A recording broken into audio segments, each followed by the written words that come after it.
We now move to questions for the Minister for the Economy, and I call on Stephen Dunn. Thank you, Mr. Speaker. Question 1. Minister. I have engaged with the Minister for Infrastructure. He is committed to working with the Executive colleagues to ensure an appropriate investment is made. I am acutely aware of the constraints that infrastructure imposes on our economic resilience and capacity for growth. The reality is this is a symptom of systematic underfunding to the block grant over the past decade that the Executive now has to address. Despite these pressures, this year the Minister for Infrastructure has allocated 40% of his department's total budget, almost £500 million, to NI Water. Senior staff from Invest NI have had regular engagement with NI Water to understand the challenges and to see how strategic investments can be aligned to benefit the economy. Thank you, Mr. Speaker. Thank the Minister for his answer. And given that the outdated and at-capacity sewage network is currently stalling construction of new homes, businesses and public buildings in 23 towns right across Northern Ireland, and the impact this is having currently and in the future, what action will the Minister take to address these challenges, particularly with the pressures on housing? And does he fully recognise the scale of this issue, and is he prepared to take action, not just words? Minister. Yeah, I think that everyone in the Executive is conscious of this, and I've heard a number of Executive Ministers say that it's the one thing in terms of allocation of capital that we're all supportive of, because we recognise for all of our plans that if we don't have the waste water infrastructure and the proper facilities to allow development, then all of the Executive's plans will run into difficulty, certainly in terms of any capital bills associated with them. So yes, we do support that. Obviously the Finance Minister is leading the charge in terms of more finances to try and address that legacy of a decade of underinvestment, and we, as I say, myself and other Executive Ministers would be fully supportive of getting this issue addressed, because we know that has a potential to upend plans from right across every department in that regard. And could I thank the Minister for his answers so far, but could I ask the Minister, are Invest NI engaging with NI Water to ensure investments aren't impacted by water sewage issues currently? Minister. Yes, they are. The two organisations are engaged at that strategic level to make sure we understand where Invest NI's development priorities are, and that the Northern Ireland Water, in terms of their capital programmes, understand where the prioritisation from within the economy is. So it's important that the two organisations are talking together. I'm sure he, like I, are aware from constituency level and various lands and business parks that the Invest might own, that we need to ensure that if people are ready and willing to make investments, that the necessary infrastructure is there to support that. So in terms of growing our economy, it's important firstly that we have resources for NI Water, but also that there is an alignment and the understanding between the organisations developing the economy with the infrastructure. Alan Chambers. Sir, production tonnage of commercially farmed mussels in Belfast Lough has been falling over recent years due to wastewater pollution in the lough, reducing the areas in which it's safe to farm. Does the Minister have any concerns about the impact this pollution may be having on the future viability of this currently economically successful enterprise? Minister. Yes, well, anything which is benefiting the economy and the growth of the economy, if that is impacted in any way, of course I would be concerned. The resolution of such concerns obviously lie with either DAERA or Department of Infrastructure, and I would advise him to take those concerns with them. But from an economic perspective, we want to see all of our industries continue to grow. We want to make sure that there are no barriers or no obstacles put in the way of that, and I would share his concerns if there is potential damage being done to one of our industries. Mark Durkin.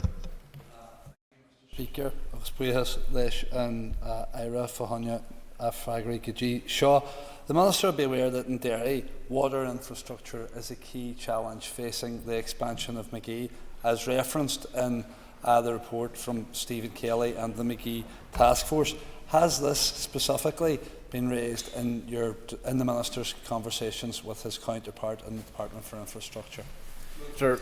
Yeah, well, I think the Infrastructure Minister, as all Executive Ministers are aware, in the general sense that all significant projects that we're very committed to, we need to ensure that there's sufficient water and sewage infrastructure to allow those to go ahead. I know that Department for Infrastructure officials will be with the task force in the very near future in a meeting, so the specific issues in relation to the expansion of Magee can be put directly to them.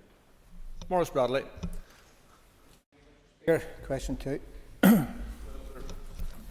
Tourism NI, on behalf of my department, is committed to working with key partners to deliver even more benefits from the Open in 2025 than those generated in 2019.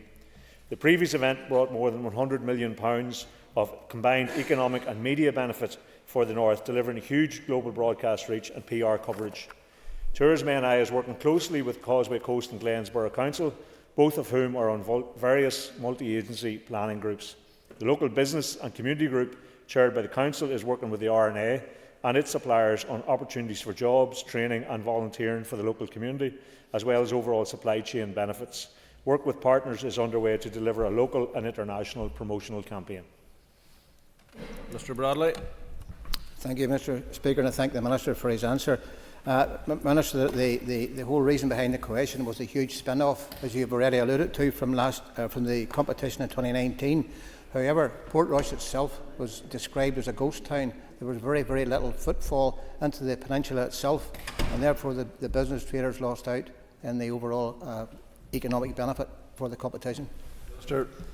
Well, I think that's why some of the work in terms of engaging with supply chains, because I mean that not just boosts the businesses in the town, but it boosts the local economy and obviously prosperity there, which will have the longer effects, because if it's people who live in the area are benefiting from these tournaments and they supplying into them and working with them, then of course that prosperity is reflected in the footfall in local towns and shops. But Tourism NI and Tourism Ireland, part of the focus that we have is in trying to extend the season, so it's not simply linked around seaside towns around the summer season. And obviously tournaments like the Open bring a very significant additional boost to whatever summer season activity there might be on the North Coast. But part of our objective is to try and stretch that season longer so that we don't get the ghost town effect over the course of the winter and we get more business, more investment in businesses, therefore more attraction for people going over the winter months.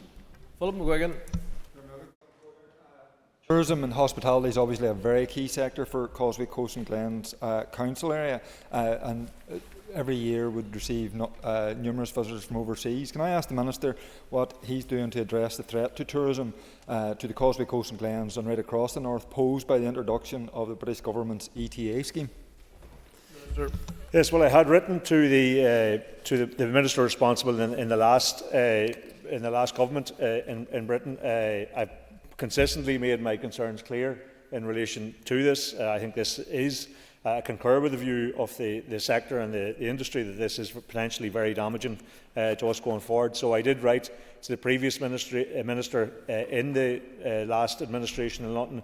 After the change of government, wrote again to the new Minister for Immigration and Citizenship, Seema Malhotra, seeking an urgent meeting in this matter, and I'm pleased to say that she responded to me last week and has agreed to meet me when I am in London next month, and I intend to raise that matter directly with her. Sean Mulholland. And thank you, Minister. Can you give us your assessment of the impact that short-term lets and the likes of unregulated holiday homes and Airbnbs will have on tourism, particularly in the North Coast where we are having such a difficulty with our housing crisis? Well, there is Tourism NI has a responsibility for certification of a range of tourism properties and potential overnight stay properties. But beyond that, then there's a proliferation in relation to things like Airbnb and other kind of more casual stay places. And I know that is impacting, because it's an issue that's been raised with us in terms of availability of homes for people in areas like the North Coast. So Tourism NI are currently, with the Department, looking at the legislation that governs how they approach this issue to see can that be reviewed and expanded to go into other areas in relation to having some impact on at present there's no ability to cap any provision in any sector. So that is an issue that we intend to look at. It's one which has increasingly been raised with us in terms of not just the potential impact on other tourism providers, but the potential impact on home availability. And so I think it's something that we will want to look at in the time ahead. Colin Crawford. Minister for his answers thus far. Just following on from Mr Bradley's question, can I ask the Minister what engagement he has had with executive colleagues to support local businesses to ensure maximum trading opportunities during the Open competition? Sir.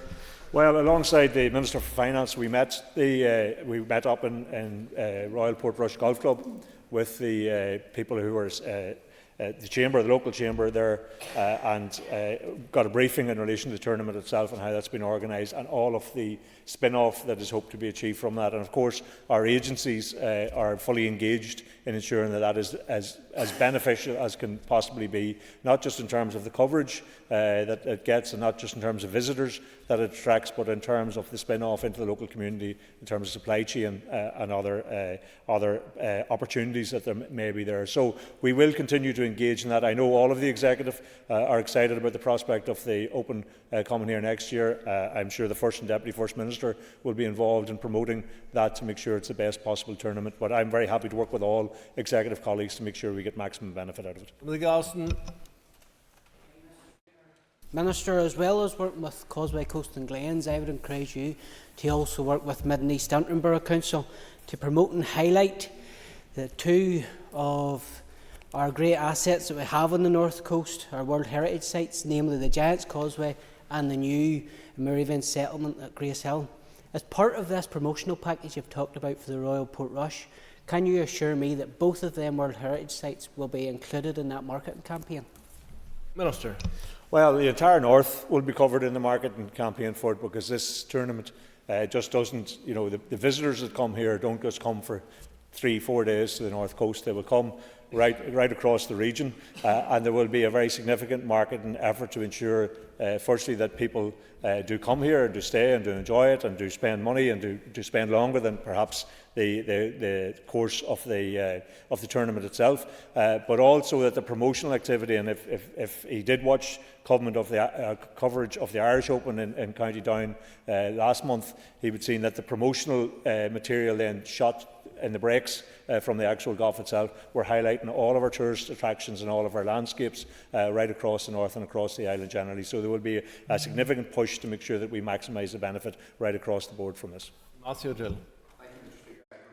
Golf events can be a driver of tourism, pun intended. I'm here all week. But Minister, can I ask, in relation to the extension of the two tourism brands, Ireland's Ancient East and the Wild Atlantic Way, which covers both where Royal Portrush is and where Royal County Down is. Last month I was at the Irish Open and I saw some Ireland's Ancient East branding. Your department's target, according to the business plan, is January 2025 to extend them. Is that on target, and when are we going to see it rolled out more widely? Yes, well, we're currently in dialogue. As I said, we set up a working group between the three tourism agencies, Fáilte, Tourism Northern Ireland and Tourism Ireland, and both departments to work through these issues, and we are making progress there. In some of the branding it might be quicker than others, but as you will be aware, there already is a funded, through the Shared Island Fund, a scheme in relation to the Fáilte brand and how it links in with the North Coast. I think it's about €9 million has been spent there supporting people to engage with that. So yes, it's something we're very focused on, and we hope, I will be meeting Minister Martin in the North-South sector next month, and we hope there already has been a meeting of that group dealing with it, the interagency group, and we hope to make progress in that in the near future. Minister. The Digital Skills Action Plan seeks to develop alternative pathways into the digital sector via upskilling and reskilling. These courses are delivered through the universities and sub-regional network of colleges with a focus on online provision. Enabling online delivery is particularly beneficial for people in rural areas. Project Stratum is improving broadband services for over 80,000 premises previously unable to access services of 30 megabits per second. 97% of these premises are in the open countryside or in settlements with populations of less than 1,000 people. Project Gigabit will address premises that are unable to access gigabit-capable broadband and that are not part of the supplier's commercial plans.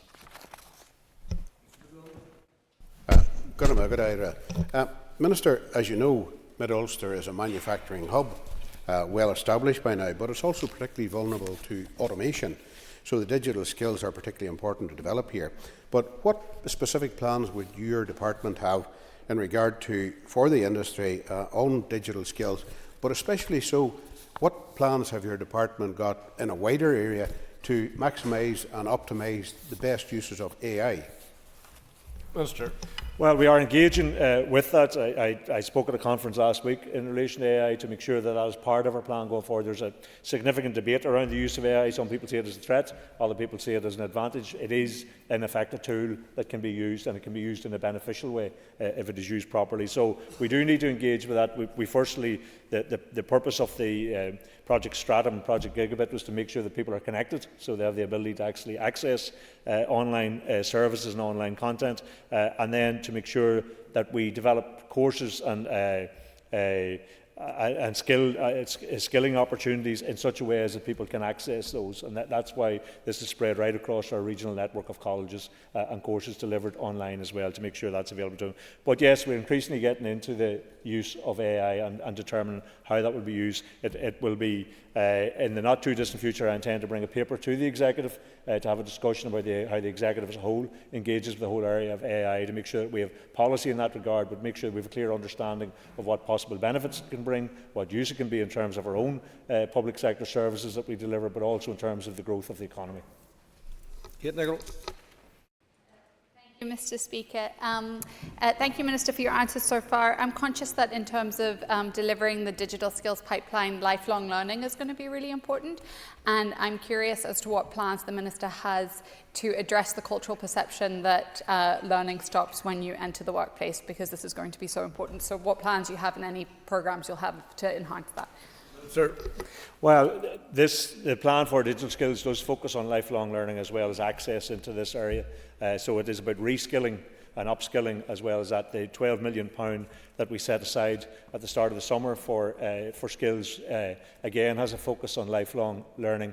That is going to be critical, because having a fairly high level of employment in order to try and continue to grow our businesses and grow our economy, we need to be able to access people who are currently not economically active, but also to upskill people who are already in work, and to create courses. And that's why a lot of these courses have been created in mind, particularly in our small and medium enterprise economy, where it's difficult to release people out of small companies, to make sure that these things are online, they're accessible for women who are maybe returning from caring duties, and then is as much a focus on reskilling as bringing people in at entry level into these areas of work. On the Murphy. Minister, can you detail where exactly the digital skills courses will be rolled out and delivered? Well, as I said, it will be a mixture of online and largely focused through the regional colleges. So South West will be engaged in this, all our regional colleges. We have an excellent network of campuses right across the north, and that estate has actually been added to. I had the opportunity to go to Coleraine to the new opening last week. So it's a very effective way of delivering these courses, to make sure they get right into local communities, to make sure that people in rural communities can benefit from them. And so I would advise people from your own constituency certainly to engage with South West College and make sure that they're aware of what is available. And as I say, the intent is to do a lot of this online, so people can, the issues of travel, the issues of childcare and other issues which traditionally reduce the opportunities for people to engage in these, hopefully will be mitigated against. Leanne Dodds. Question number 4. Minister. The apprenticeship levy has been imposed by the British Government on both our public sector and private sector.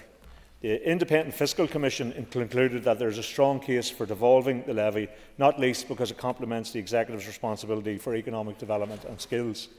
So I will be considering the implications of the new growth and skills levy, which the British Government recently announced will replace the apprenticeship levy.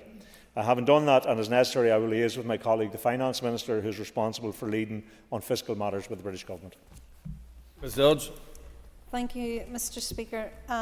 We all know that the apprenticeship levy, has caused significant consternation for businesses who feel that they contribute a lot but get nothing back.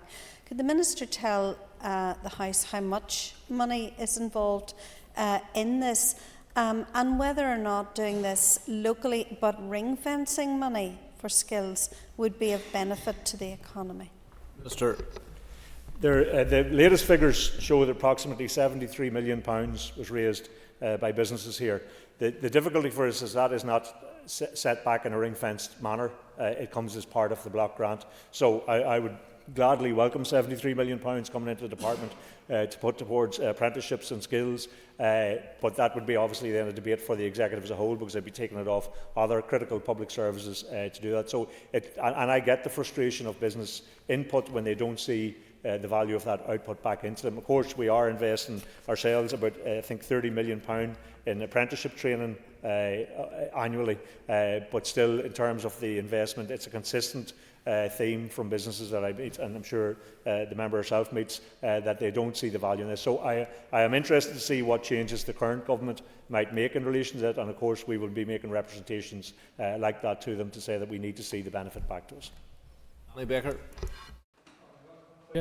Thank you for the Minister for his answer so far. How many apprentices are currently being funded by the department?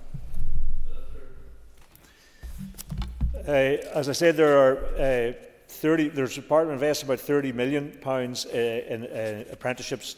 That's from level 2 apprentices leaving school at 16 to those taking up a higher level of apprenticeship. Then, in terms of numbers, I think we have over 13,000 people undertaking an employment and learning through our apprenticeship programmes. Jerry Kelly. Question 5. I met with the Social Enterprise Co-Design Group recently to receive an update on their progress. The group's initial focus is in strengthening the commercial base of social enterprises. Early recommendations include appointing champions within Invest NI, Intertrade Ireland and local councils, building a stronger leadership skills for social entrepreneurs and their board members, and better use of procurement frameworks. The initial plan has been finalised and I hope to publish it within the coming weeks. Mr Kelly. Going back to Fraggle Guji Shaw, can the Minister tell us how will the work of the Co-Design Group progress the recommendations in the independent report on community wealth building? Sir. The independent report on community wealth building recommended a strategy for the sector. This action plan will tackle the strategic issues facing the sector. By taking a more flexible approach, there will be a quicker impact on the ground for the sector as they seek to grow and expand sustainable social businesses in the north. Philip Brett. Minister, in your 3-year action plan for your department, you had indicated that in September of this year your department would be launching the Social Enterprise Action Plan and 3-year work plan. Could I have an update as to where that currently is, as we're now in October? Well, as I say, the Co-Design Group has been working on that. One of the first initiatives I took, as he will remember, when I came into office, was to up the funding to social enterprise and to give them a higher profile in terms of their contribution to the economy. We are developing an action plan. The Social Enterprise Co-Design Group is working on that. I have met them in recent times to hear from them. I expect to have that delivered to me very soon, and I will obviously share that with the committee and publish it in due course. Minister, social enterprises and the broader social economic community have an important role to play in regenerating our communities, particularly building up social capital. Minister, can you provide information to the House on the update of your review of the scoring of social value policy? Minister. Well, as the member will know, it was something I introduced when I was Minister for Finance, and it currently sits at 10%, with the intent in due course to move that to 20%. I understand from conversations with the current Minister for Finance that she's looking very closely at that. We obviously want to ensure that the sector itself is ready to be able to engage with that increase in business opportunities for it. So things like the Social Enterprise Co-Design Group are looking at strengthening the commercial side of social enterprises, strengthening the boards and leadership there, so that we have it in a much fitter place to engage with the opportunities that will arise from a higher level of social value and procurement. So I'm sure the Minister for Finance will be able to give him some time frame in relation to that, but I know that she is looking at it very seriously. Declan McAleer. Mr. Versailles, question 6 to the Hall. Sir. Regional balance is a commitment in the draft programme for government. In line with this commitment, last week I announced a new approach to the regional economic development, Invest NI. Invest NI subsequently launched its business strategy for consultation. In this strategy, the new regional operating model is prioritised. It includes a commitment to increasing the headcount of regional offices by an initial 40%, The business strategy also commits InvestNI to delivering 65% of investments outside of the Belfast metropolitan area by the end of the 3-year period. And this is the first time InvestNI has set corporate regional targets. My department and InvestNI are firmly committed to delivering greater regional economic balance. Mr McAleer. Thank the Minister for his response. Minister, in reference to your local partnerships, will local enterprise agencies be involved in these partnerships? Mr. Well, the intent, we haven't been very specific other than saying to councils, and we'll work through the detail of this in the time ahead, other than saying to councils it has to be a genuine partnership. So this isn't just money to supplement what councils already had intended to spend. But what we would anticipate and expect is that people who have an economic input in local areas would be part of that. The enterprise agencies have played obviously a very critical role in start-ups and in business growth throughout the areas that they're based in, and so I would be very surprised if they don't form part of those local economic partnerships. David Honeyford. Mr Speaker, last week the Minister announced the really welcome regional panel's direction, announced that it will require recruitment of additional specialist staff. Setting those new staff aside, what further work will now be undertaken to ensure that InvestNI start doing things differently and deliver more efficient service in line with the Alliance review? Well, part of this work that's been developed now as a consequence of the Lions report into InvestNI, which found that it was much too Belfast-centric. It needed a stronger regional presence. It needed a more dynamic regional presence. So the critical point in that is InvestNI, the personnel it has in its office and what those personnel will do. And that's the discussion that we've been having. InvestNI presented its own business plan on the heels of my announcement in terms of our regional development plan, and so we expect a very significant and a targeted growth in terms of activity across those regional offices, a very specific engagement of their staff with council staff, so where there is perhaps in some council areas not the same level of economic development capacity in council staff, that InvestNI act to support and mentor that, to bring up that level of economic activity and economic skills in terms of council staff themselves, but also to work very directly with the local economic partnerships to make sure that they are as adept as they can be in terms of advancing and articulating their own economic needs and making sure that those are delivered on in the time ahead. Moving to question 7, Sinead McLaughlin. Moved. Sir. The interim report emphasises the need for a coordinated cross-government approach to achieve the expansion of McGee. It identifies for various departments and it identifies asks for various departments, and I have written to my executive colleagues to secure their commitment to achieving these.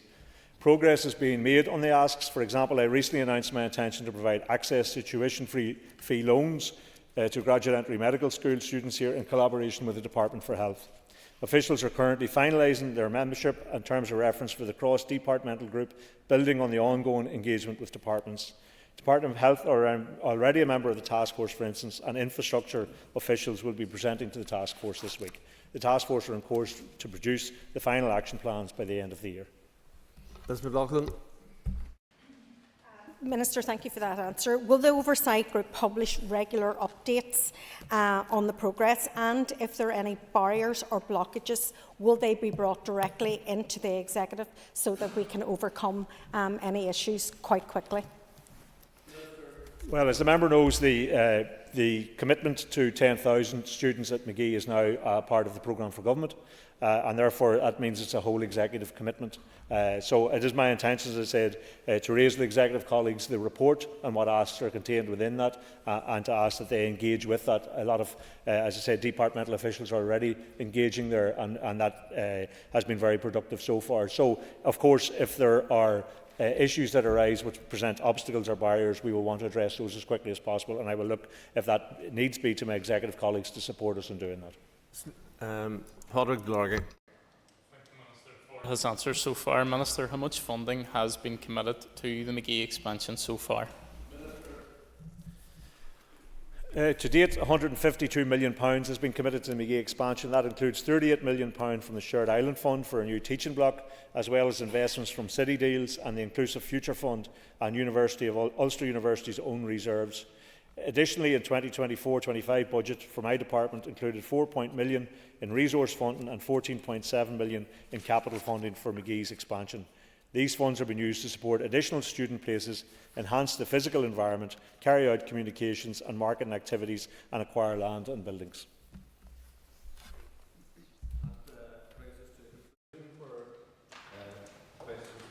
Shall we move to topical questions? I call Sinead McLaughlin. Thank you, Mr. Speaker. Minister, last week you said two things that have since had to be corrected. First, you said that Sinn Féin could not share any information about the reason Michael McMonagle's suspension from Sinn Féin with the British Heart Foundation because it would have prejudiced a police investigation. The Chief Constable corrected that. Then you implied that the British Heart Foundation should have done better due diligence on Mr McMonagle's appointment. It is now clear that they acted entirely appropriately and proper, and it was your party that failed in its process. Can I offer you the opportunity to correct the record and to apologise? Well, firstly, had you listened to the interview in full, you would have heard that I had said on a number of occasions that we had no information as to Mr McMonagle's whereabouts beyond the time we suspended him, so I was not in fact in a position to advise the British Heart Foundation in relation to his employment, because we were not aware that he worked for them. Our party leadership was not aware that he worked for them at that time. I also went on to offer an opinion in relation to if someone had information, what the process might be and what the jeopardies might be in terms of that. I'm very happy to accept the Chief Constable's view in relation to that, and I absolutely concur with the, in terms of the due diligence issue. I accept absolutely that I had not all of the information and therefore I shouldn't have commented in relation to that. I'm very happy to share in the apology that the First Minister made and that was offered by my party president yesterday. Ms McLaughlin. Thank you, Minister, for that answer. At every point along this journey, it's been a safeguarding issue. There are innocent children and victims at the heart of this matter. Would you be happy to engage in a wider inquiry into the multiple aspects of the failure of due process and due diligence? Minister. Well, we certainly will be doing a conduct into the processes that were applied, doing an inquiry ourselves and seeking outside assistance in relation to that. I have to say this isn't unique to us. Your own party had issues with a councillor in South Down, which brought you into conflict with the Rape Crisis Centre when you refused to suspend him even after he'd been charged. So all of us have had lessons to learn over the years on how we deal with these things, and all of us need to improve in how we deal with these things. We are no different from any other party in that regard, and of course we will look at the lessons in relation to this. We will seek professional advice to make sure that our processes are as robust and safe as they can be. Safeguarding is our primary concern, and we need to make sure the processes reflect that. Declan Kearney. Ara,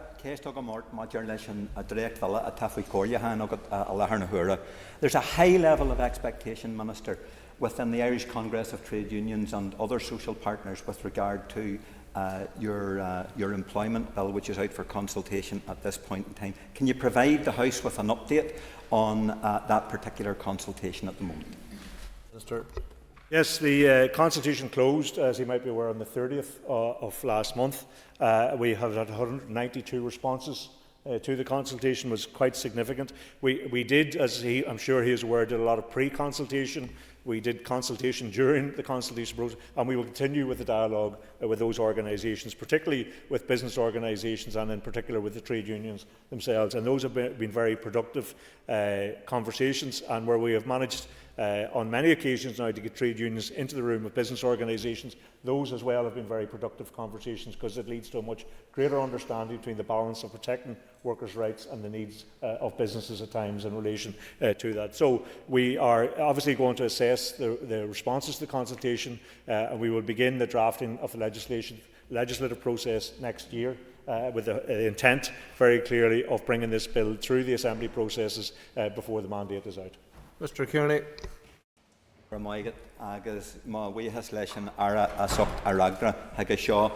Can I commend you, first of all, Minister, on the depth of your commitment to the engagement with the Irish Congress of Trade Unions and with other social partners, and your commitment to social dialogue, which is a very critical model for how we can move forward the development of economic policy in this region. But can I also ask you for an assurance that beyond the consultation and the bringing forward of the bill, that you will continue to refine that engagement with the Congress of Trade Unions and other partners going forward? Minister. I've made a kind of commitment in previous ministerial posts, and certainly in this, that co-design is the best way to develop policy. And co-design in terms of employment rights with the trade unions, with the business organisations, and in any of the areas that we're trying to develop and grow the economy. And that's why we've set a co-design group in relation to social enterprise, and we have working groups in relation to tourism and other matters, that those engagements actually reflect the best. That policy is strongest when you actually go and engage with people at the cold face, at the receiving end of that policy. And so I am absolutely committed to that.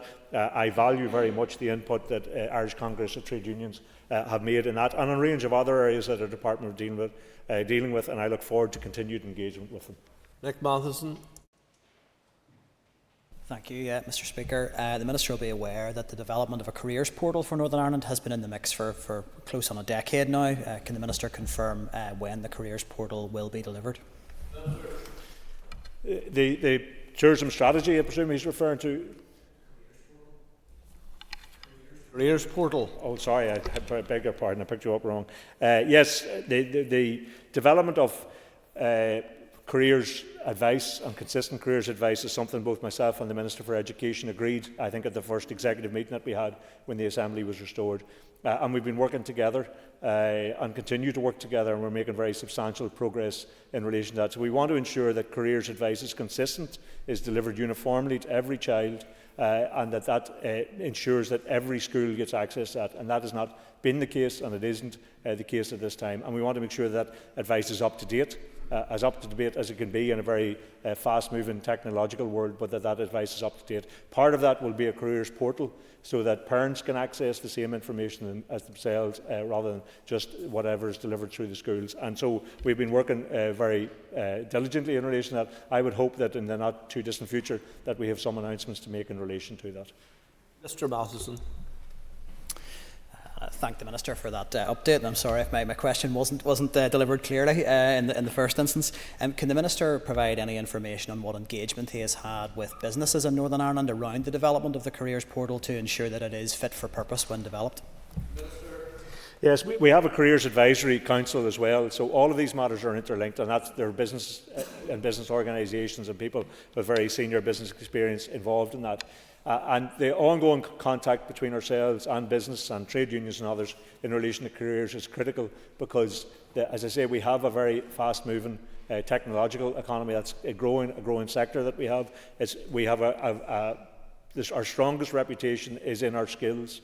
When we talk to people internationally about the potential of investing here, skills is the #1 factor for people. So we need to make sure that we're working collaboratively with businesses, with the colleges, the universities, other training providers, to make sure that we're as up-to-date as we can, we're as flexible as we can be in terms of what particular skills might be required at any given time. And that's why we continue to operate things like skills academies and other bespoke skills training support for specific needs. Things like manufacturing in Mid-Ulster, fintech in areas of Belfast. So we continue to work on that, but the dialogue with business is critical, because that makes sure we're clear about what kind of careers pipeline is needed in order to grow the economy in those businesses which are already well placed to deliver that. Stephen Dunn. Speaker, Minister, in a recent BBC interview you claimed that to have notified the British Heart Foundation of the PSNI investigation of Michael McMonigal would have prejudiced that investigation. The PSNI Chief Constable has made this very clear that this was false.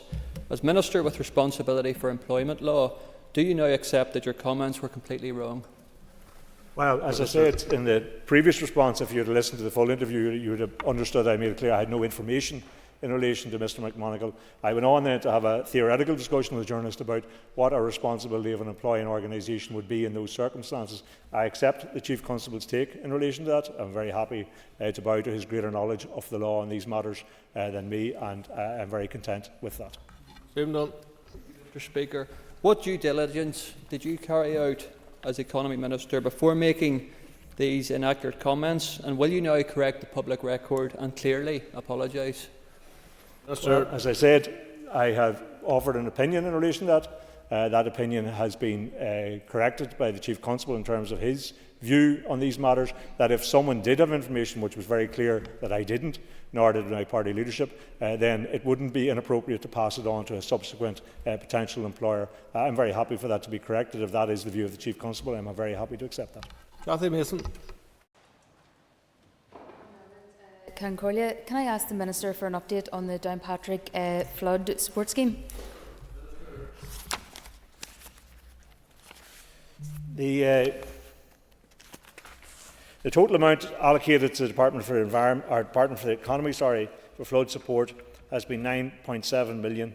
This includes £1.1 million for the £7,500 flood support scheme and up to £8.6 million to cover costs associated with the enhanced flood support scheme, business hardship schemes, as well as reimbursement of council clean-up costs.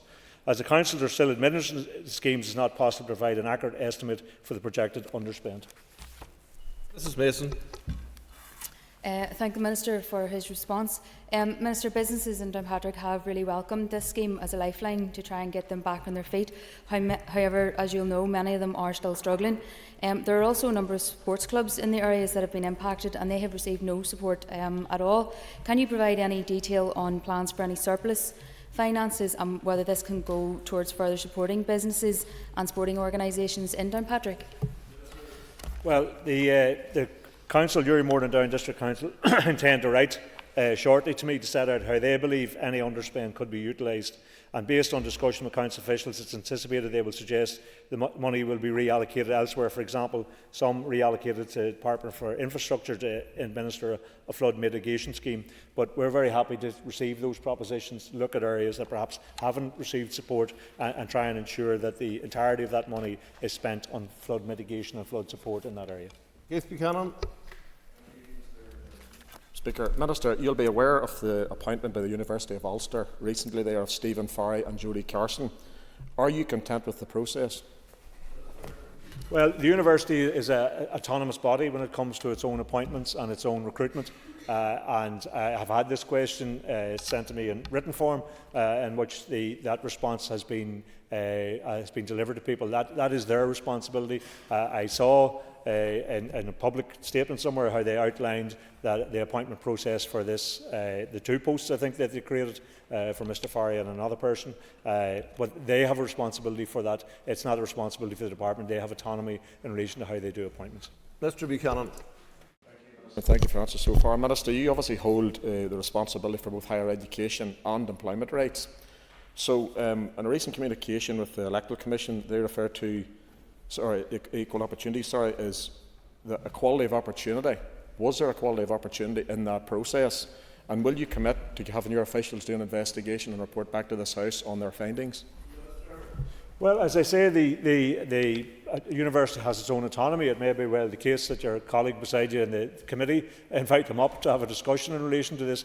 I believe, in terms of the powers that they have, in terms of their own recruitment processes, that the department isn't involved in that. I'm very happy to ask questions and seek information for the university, but as I say, they're responsible for their own recruitment processes. They have outlined how they've done that in accordance with the rules and regulations that cover them. I saw they've provided a public response in relation to that, but if others wish to interrogate that further, then that's certainly a matter of themselves.